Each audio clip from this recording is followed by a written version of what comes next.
अस्सलाम वालेकुम। आज हम एनओटी को डिस्कस करेंगे। हमारे लास्ट लेक्चर में हमने टाइम वैल्यू ऑफ मनी के लेक्चर में हमने डिस्कस किया था सिंगल अमाउंट को।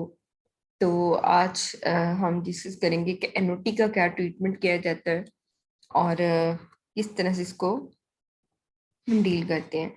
तो एनओटी बेसिकली होती क्या है? एनओटी एक पीरियोडिक पेमेंट्स होती हैं और इक्वल पीरियोडिक पेमेंट्स, ठीक है, जो कि हम एक खास इंटरवल के बाद पे कर रहे होते हैं। अब ये पे भी कर सकते हैं और रिसीव भी कर सकते हैं। तो इनफ्लो भी हो सकता है और आउटफ्लो भी हो सकता है। जैसे हमने बात की थी लास्ट टाइम भी कि फॉर एग्जांपल आप 10,000 रुपीज पे कर रहे हैं, तो आप हर हर महीने बाद उसको पे करें तो हर महीने बाद ही पे करेंगे, इंटरवल सेम होगा। ठीक है, अगर आप साल बाद पे कर रहे हैं तो हर साल बाद ही पे करेंगे हम। ऐसा नहीं है कि पहले 6 महीने बाद फिर भी 1 महीने बाद और फिर साल का डिफरेंस हम इसमें डाल दें, ऐसे नहीं होता।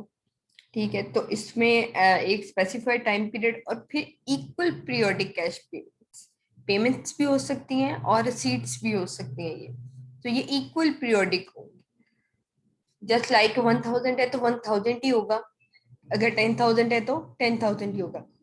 उसके बाद फिर एन्युटी को दो कैटेगरीज में डिवाइड किया जाता है। एक ऑर्डिनरी एन्युटी है हमारे पास और दूसरी हमारे पास है एन्युटी ड्यू। अब ऑर्डिनरी एन्युटी की बात की जाए तो ऑर्डिनरी एन्युटी एक ऐसी एन्युटी है और सबसे मेन काइंड है ये एन्युटी की, ठीक है, जिसमें जो भी पेमेंट की जाती है वो पीरियड के एंड पे की जाती है।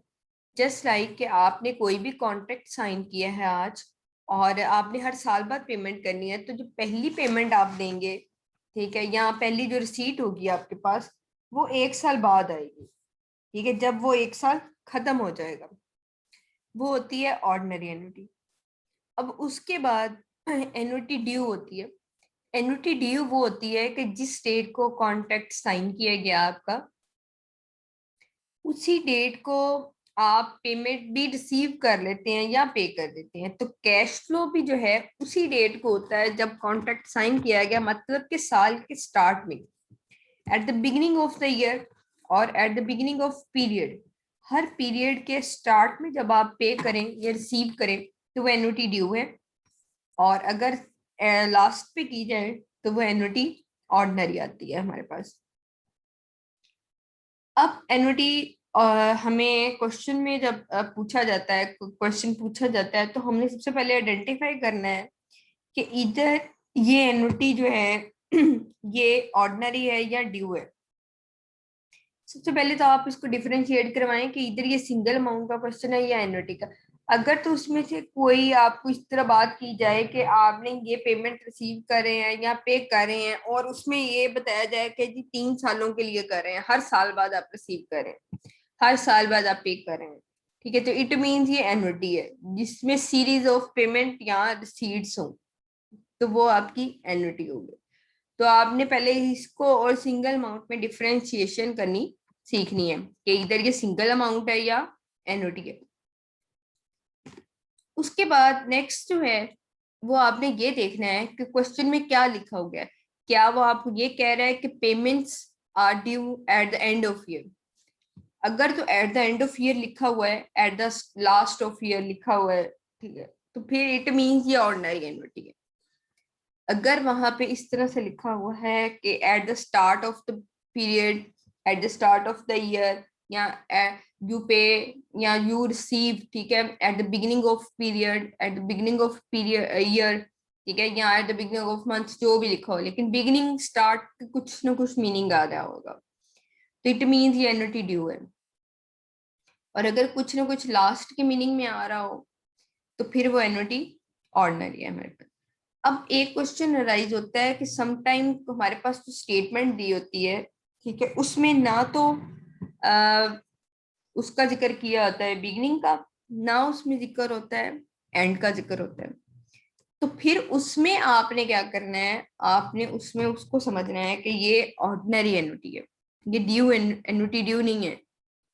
ठीक है, तो जब भी आपके पास कोई भी ऑप्शन नहीं हो, यानी कि ना तो एन्युटी बिगिनिंग पीरियड का जिक्र किया गया है कि आप जो भी पेमेंट कर रहे हैं वो at beginning of the period कर रहे हैं, ना ही ये बताया जाए कि आप eight the end of period कर रहे हैं। ठीक है, तो फिर आपने क्या करना है, आपने उसको एन्युटी ऑर्डिनरी कंसीडर करना है। अब इसमें डिफरेंशिएशन जरूरी क्यों है, क्योंकि इसको सॉल्व करते वक्त, अब इनकी भी हम present value future value find करेंगे, तो इनको सॉल्व करते वक्त थोड़ा सा फर्क आ जाता है, इसके फॉर्मूले में थोड़ा सा फर्क आता है। एन्युटी ऑर्डिनरी का फॉर्मूला आपने याद करना है, और एनओटी ड्यू का फॉर्मूला भी बिल्कुल उसी तरह ही है, जस्ट उसके साथ जो जो भी फॉर्मूला है एनओटी ऑर्डिनरी का, उसके साथ 1+i, ठीक है, उसको मल्टीप्लाई करते हैं। आगे चलते हैं, अब हम future value of NOT. NOT हमें पता चल गया कि जी सीरीज कंजेक्टिव पेमेंट्स भी हो सकती है, रिसीट्स भी हो सकती हैं, इक्वल अमाउंट और कंजेक्टिव सीरीज है। ठीक है, मतलब कि 2 साल के लिए, 3 साल, 4 साल, ऐसा नहीं हो सकता कि पहले 2 साल हुआ फिर 2-3 साल गैप आ गया फिर दोबारा स्टार्ट हो, नहीं, कंजेक्टिव चलेंगी जितना भी पीरियड होगा। तो फ्यूचर वैल्यू ऑफ एन्युटी किस तरह से कैलकुलेट की जाती है, calculated by compounding each individual payment into the future and then adding up all of these payments।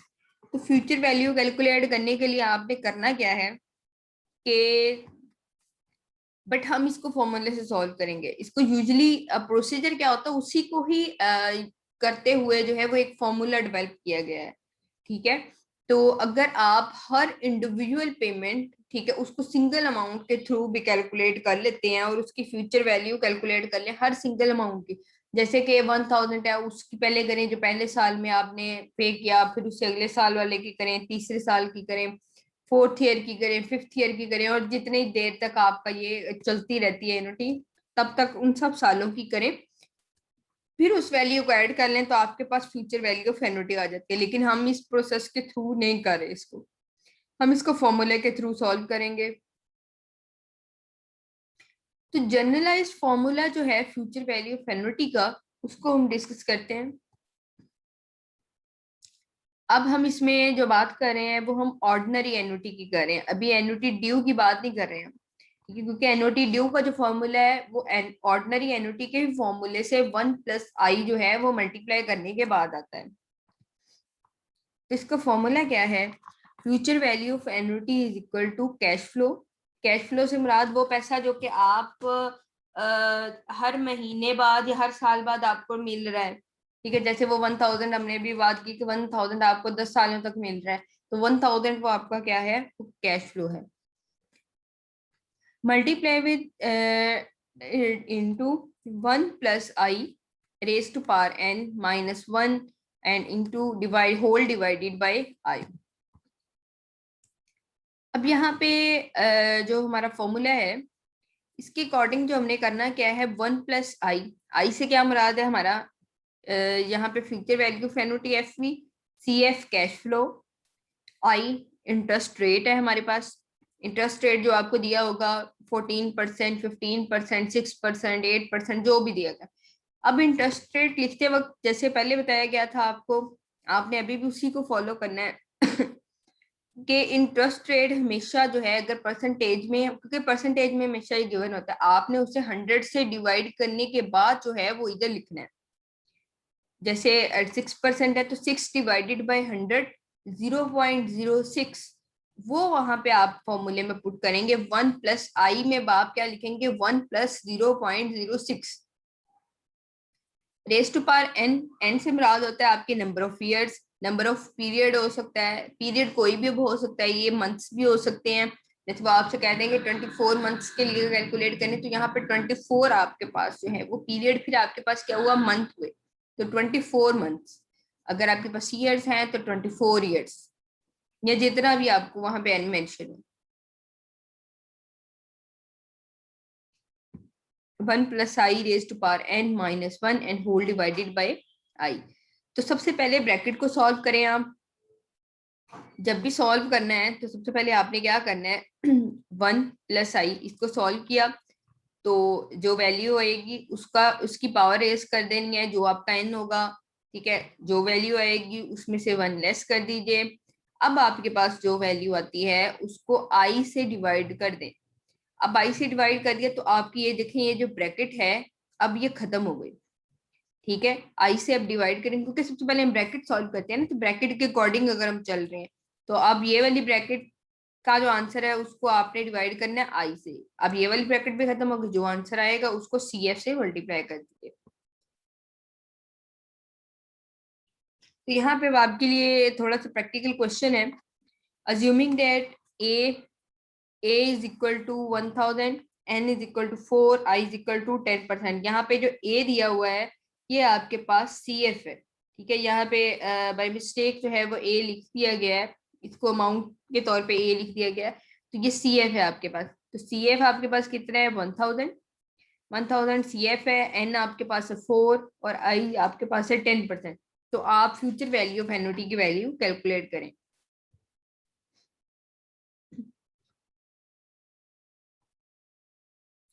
ठीक है, तो ये आपने फॉर्मूले के थ्रू इसको करना है। ये कंपाउंडिंग प्रोसेस आपको एक्सप्लेन किया गया, जिसकी हमने पहले बात की थी कि हर पीरियड के जो है वो अलग अलग से, जैसे पहला पीरियड है उसका 1000 की कैलकुलेट कर लें सिंपल फॉर्मूले से, इसको आपको करने की जरूरत नहीं है। ठीक है, इसको हम अभी डिस्कस नहीं करेंगे। उसके बाद है present value. Present value annuity की किस तरह डिफाइन की जाती है। अच्छा, अगर ये आपके पास एन्युटी ऑर्डिनरी है, ठीक है, तो अगर एन्युटी ड्यू हो तो फॉर्मूला सेम यही रहना है। Future value of annuity is equal to C F multiply with into 1 plus I raise to power N minus 1 and divided by I. ठीक है, अब यहाँ पे आपने क्या करना है, अगर एन्युटी ड्यू हो, अब एन्युटी ड्यू कब होगी, जब वहां पे लिखा होगा eight the beginning of period, at the start of period. ठीक है, तब आपने यहाँ पे क्या करना है, यहाँ पे मल्टीप्लाई का साइन यूज करें, और ये जो लिखा हुआ है 1 प्लस आई, इसको यहाँ पे भी मल्टीप्लाई कर दें। तो आपने क्या करना है, तो फॉर्मूला क्या हो जाएगा, C F multiply with into 1 plus I raise to power N minus 1 for divided by I and multiply with 1 plus I. तो अब आप क्या करेंगे, फिर इतने ही ब्रैकेट को सॉल्व करेंगे। पहले सॉल्व करने के बाद इसको मल्टीप्लाई कर दें 1 प्लस आई के आंसर से। जैसे फॉर एग्जाम्पल इस क्वेश्चन में 10% है ये, तो आपके पास 1 प्लस फिर आई क्या होगा, क्योंकि 10 को आप 100 पे डिवाइड करेंगे तो आएगा 0.10। तो 1 में 0.10 आप ऐड करेंगे तो आपके पास आएगा 1.10। तो आपके पास जो इसका आंसर आए उसको आपने मल्टीप्लाई किससे करना है, 1.10 से। जो आंसर आएगा उसको फिर सी एफ से मल्टीप्लाई कर दें, तो आपके पास फ्यूचर वैल्यू आ जाएगी एन्युटी की। ऑर्डिनरी एन्युटी हो तो उसमें ये फॉर्मूला, अगर एन्युटी ड्यू हो तो फिर आपने क्या करना है, ऑर्डिनरी एन्युटी का ही फॉर्मूला यूज करना है, लेकिन क्या करना है, यहाँ पे मल्टीप्लाई कर देना है इसको 1 प्लस आई से। इसको मैं आपको प्रैक्टिकली दिखाती हूँ क्वेश्चन में कि किस तरह से सॉल्व किया जाता है। ये हम जब स्टार्ट करते हैं तो उसमें फिर मैं आपको बताती हूँ कि प्रैक्टिकली कैसे करते हैं। अभी हम स्लाइड्स पे हैं तो इसके बाद मैं आपको बताती हूँ। उसके बाद प्रेजेंट वैल्यू किस तरह से कैलकुलेट की जाती है।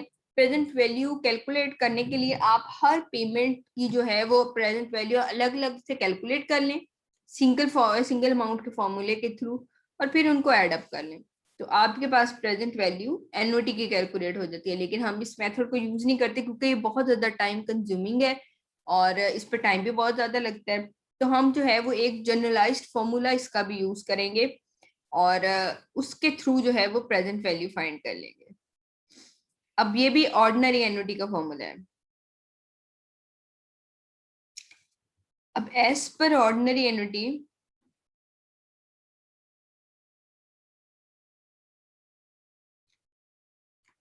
जी, तो present value of annuity is equal to C F cash flow multiply with 1 minus into 1 divided by 1 plus I raise to power N and divided by I.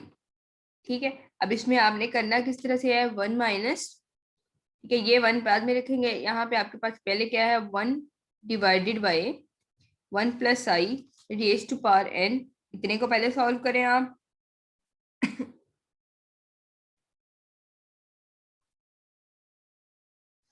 ठीक है, और फिर इसको आप आई से डिवाइड कर दें। आप चाहें तो ये आई आप इधर डिवाइड ना करें, ठीक है, और इसको आप इस तरह से करेंगे, हम इस आई को हम इधर भी डिवाइड कर सकते हैं, सी एफ ओवर आई। चलिए ये फॉर्मूला जो है ना वो मैं इन रिटर्न फॉर्म जो है वो मैं आपके साथ शेयर करती हूँ, ठीक है, इन रिटर्न फॉर्म भी मैं आपके साथ शेयर करती हूँ, यहाँ मैं अगले जो हमारे पास प्रैक्टिकल क्वेश्चंस होंगे उसमें मैं आपके साथ शेयर करती हूँ, इस तरह से भी ठीक है ये।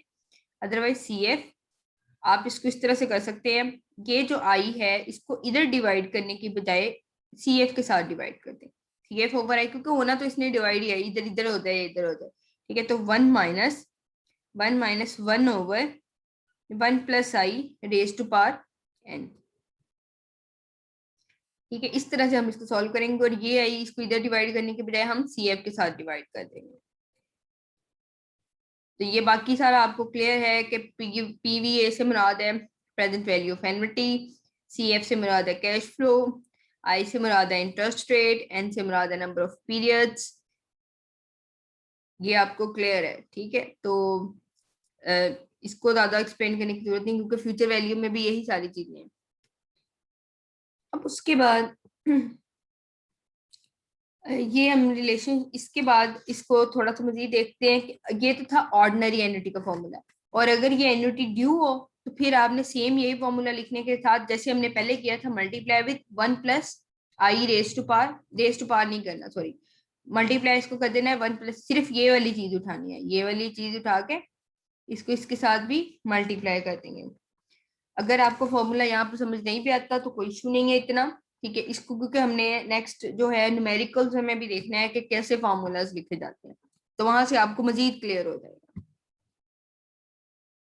अच्छा ये बात और याद रखिएगा कि एन्युटी ड्यू जो होती है, ये आपने बात हमेशा याद रखनी है, एन्युटी ड्यू की इधर प्रेजेंट वैल्यू हो या फ्यूचर वैल्यू, दोनों हमेशा एन्युटी ऑर्डिनरी से ज्यादा होती है। अगर एक ही क्वेश्चन आपको दिया गया है, ठीक है, उसमें आपसे पूछा गया है कि जी इसकी फ्यूचर वैल्यू फाइंड करें, और इसको एन्युटी, एक वो सेम स्टेटमेंट आप ये कह दें कि इसको एन्युटी ऑर्डिनरी से भी सॉल्व करें, इसको एन्युटी ड्यू से भी सॉल्व करें, और तब आपने चाहे आप फ्यूचर वैल्यू फाइंड करें या आप प्रेजेंट वैल्यू फाइंड करें, एन्युटी ड्यू की वैल्यू जो होती है वो हमेशा एन्युटी ऑर्डिनरी से ज्यादा होती है।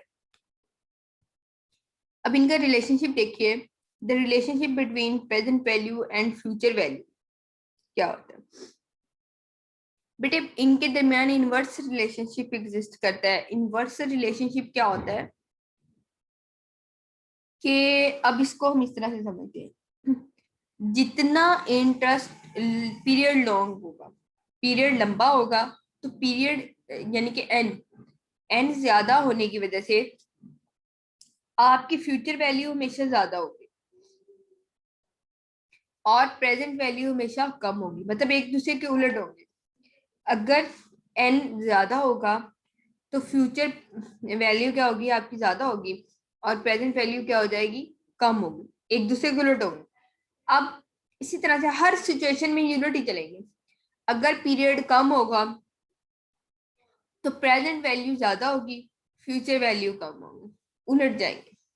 इसी तरह से इंटरेस्ट रेट, अगर इंटरेस्ट रेट ज्यादा होगा तो फ्यूचर वैल्यू हमेशा इंटरेस्ट रेट या नंबर ऑफ पीरियड के साथ साथ मूव करती है, प्रेजेंट वैल्यू उसके उलट। अगर इंटरेस्ट रेट ज्यादा होगा फ्यूचर वैल्यू ज्यादा होगी और प्रेजेंट वैल्यू कम हो जाएगी। अब प्रेजेंट वैल्यू फ्यूचर वैल्यू एक दूसरे के उलट है, अगर इंटरेस्ट रेट कम होगा तो फ्यूचर वैल्यू कम होगी और प्रेजेंट वैल्यू क्या हो जाएगी, ज्यादा हो जाएगी। तो ये रिलेशनशिप है जो कि इनवर्स है, इनवर्स मतलब उलट, ये फ्यूचर वैल्यू और प्रेजेंट वैल्यू एक दूसरे के उलट चलती है सिंगल अमाउंट में। अब the relationship between the present value of a single amount and the present value of an annuity. तो प्रेजेंट वैल्यू एक सिंगल अमाउंट की और प्रेजेंट वैल्यू एन्युटी में क्या रिलेशनशिप है, देखें हमने अभी थोड़ी देर पहले डिस्कस किया कि सिंगल वैल्यू, अगर जो भी सिंगल पेमेंट्स की जाती हैं, जैसे 1000 की है हर सिंगल पेमेंट, इसको डिस्कस करें, इन सब सिंगल पेमेंट्स की जब आप प्रेजेंट वैल्यू फाइंड करें हर एक की अलग अलग और उसको सम अप कर दिया जाए, ठीक है, तो फिर आपके पास प्रेजेंट वैल्यू ऑफ एन्युटी आ जाती है। इसी तरह से फ्यूचर वैल्यू सिंगल पेमेंट की और फ्यूचर वैल्यू ऑफ एन्युटी में क्या रिलेशनशिप है? तो दोनों में जो रिलेशनशिप है वो बिल्कुल उसी तरह से है कि अगर डिफरेंट सिंगल पेमेंट्स जो हैं जो कि आप एन्युटी में कंसेक्टिव कर रहे होते हैं, उन सब की फ्यूचर वैल्यू अलग अलग से फाइंड कर ली जाए और उनको एडअप कर दिया जाए तो आपके पास फ्यूचर वैल्यू ऑफ एन्युटी आ जाती है।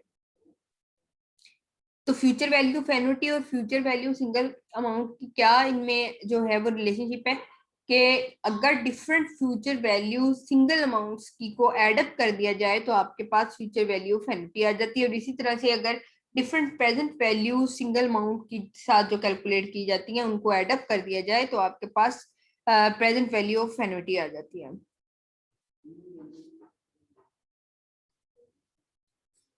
अब एन्युटी वैल्यू किस तरह से फाइंड की जाती है इसको हम अभी नहीं करेंगे, ये मैं आपको न्यूमेरिकल में ही समझा दूंगी कि किस तरह से किया जाता है।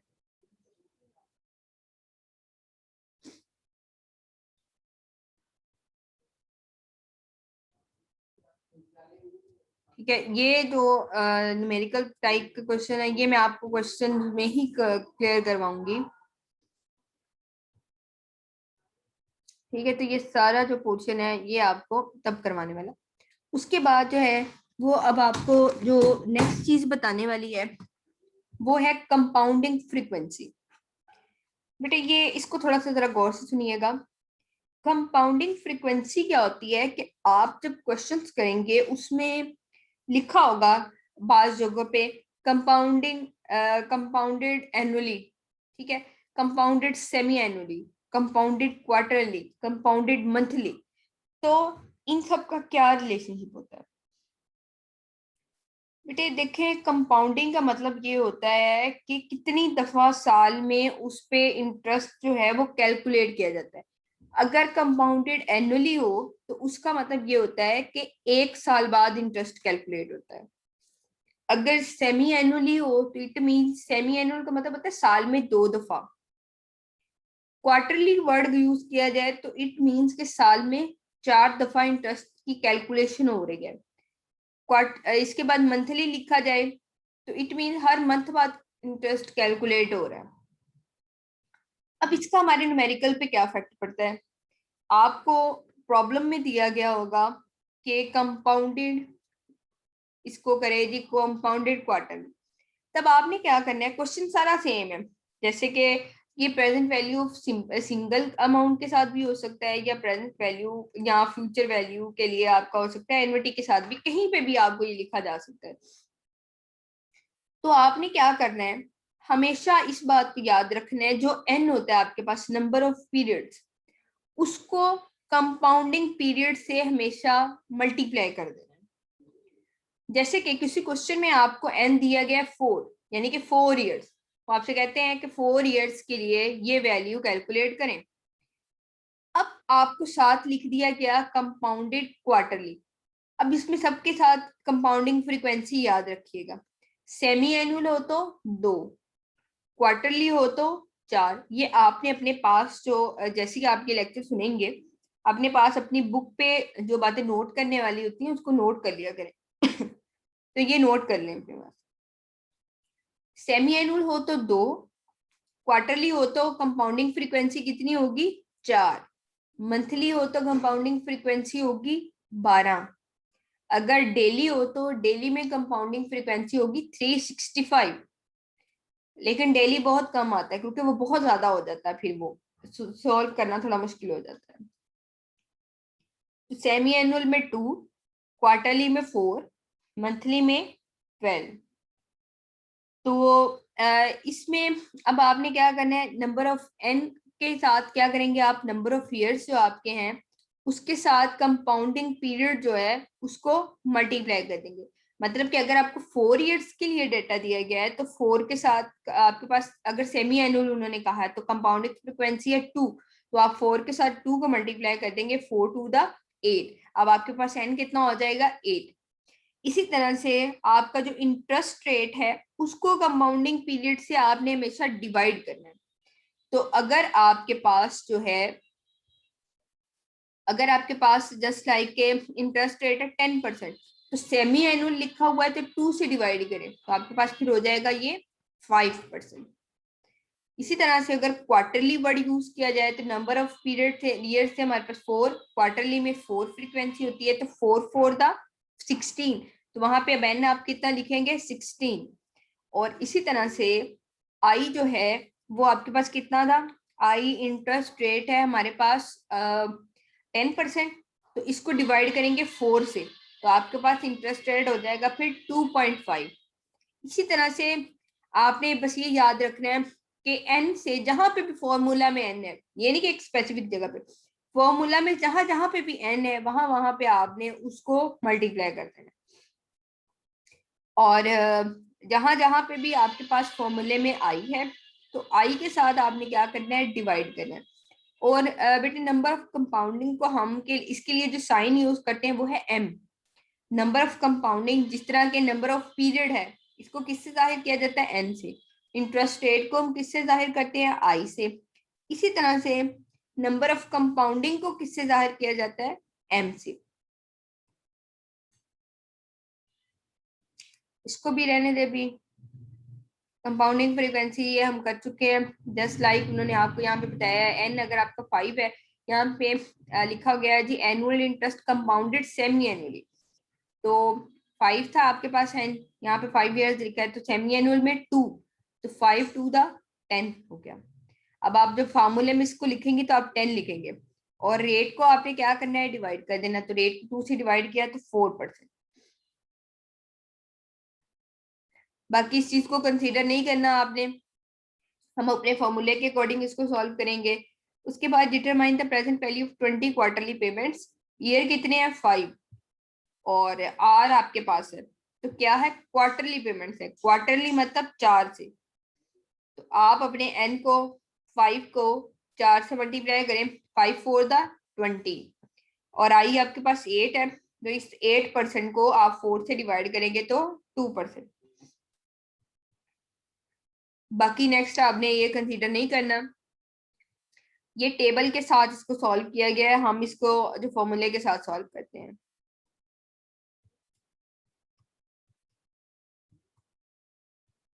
ठीक है, मेरे ख्याल से आज के लिए हमारा इतना ही ना है।